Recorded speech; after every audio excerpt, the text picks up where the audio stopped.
everybody, welcome back to the Webb's Water Garden Warehouse, and today we're getting some clarification on a couple of topics. Talking UV clarifiers here today, people.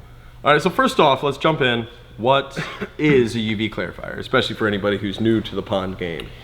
UV is going to be that end-all solution to green water. It's basically ultraviolet light, and as water passes over said light, that light basically destroys the DNA structure of single-cell algae, kind of more or less sterilizes it, so it eliminates that pea-soup discoloration in the pond. And if you've already gotten to a point, and we'll get back onto some more, definitive UV clarifier questions. If you already have a wildly green pond, there might be some other things you need to do. You might need to get some beneficial bacteria and some chemicals involved. But once you have everything stabilized, the UV clarifier is going to do the job of making sure that sort of stuff doesn't come back. Yeah. I mean, when sized properly, to be honest, I've never seen one not work. They do need a little bit of testing, and we can get into that too. Yeah. Just to make sure that, especially if you're doing your spring cleanup. But yeah, let's jump into a couple of questions sent in from some of our customers. Let's do it. Okay, so as mentioned, they do take a little bit of testing, but what can somebody expect? How often are they supposed to anticipate a bulb replacement? Good question. Thank you. Generally, you want to replace them every year, but there's a little nuance to that. Obviously, if you're in a climate where you're actually shutting it down for the winter, you want to take that time off in consideration. So you'll get about a year and a half out of it. So overall, you'll get 12 months of run time out of each lamp. We have a lot of videos.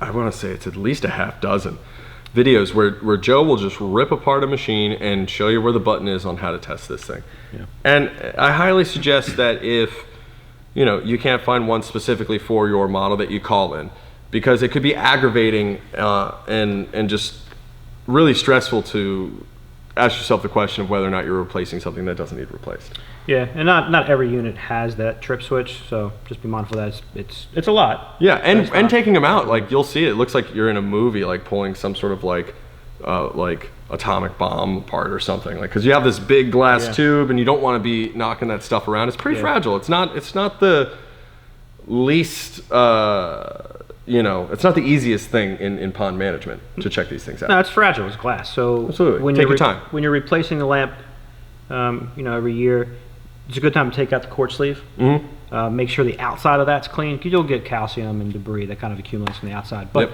if it becomes clouded to the point where you can't clean that glass tube, that UV light's not going to penetrate through. Yeah, it's not going to have the ability and the effectiveness to sterilize the single cell algae. Right. So if you can't clean it, you're going to have to replace it. You did also mention something about climate rather.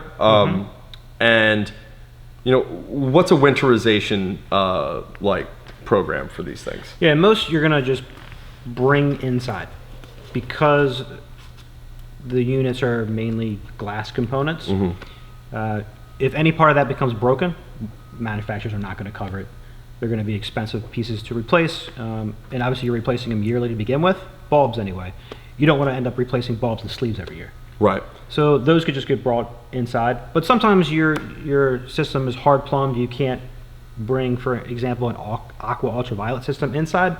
So there are winterizing caps with those units. You basically strip out the electrical components, the quart sleeve, the lamp, and you throw a cap on there. You can actually continue running water through the housing, which is just PVC. So a lot of solutions for a lot of different makes and models. And again, that's what we're here for, and that's one of the things that we really specialize in here at Webb's Water Gardens, is that we have all the information. There's a reason someone like Joe works here and gives us time to these Q's and A's. So this is a very elegant solution to a gross problem. Nobody wants green gross water. It's going to just take a little bit of understanding as to what type of mechanism you've employed in your pond, and there is generally a solution for every certain circumstance. So call us, we'll give you the specifics, and we'll tell you where you can find the parts and pieces you need. So this is the last question I have for you today regarding UV clarifiers. Probably not the last question forever, because this is a constant, people are coming out with cool new tools all the time in this space. But last question for the day. Let's say I'm adding beneficial bacteria. Do I need to turn off my UV clarifier? In short, yes. Turn it off for about 3-4 days. Okay.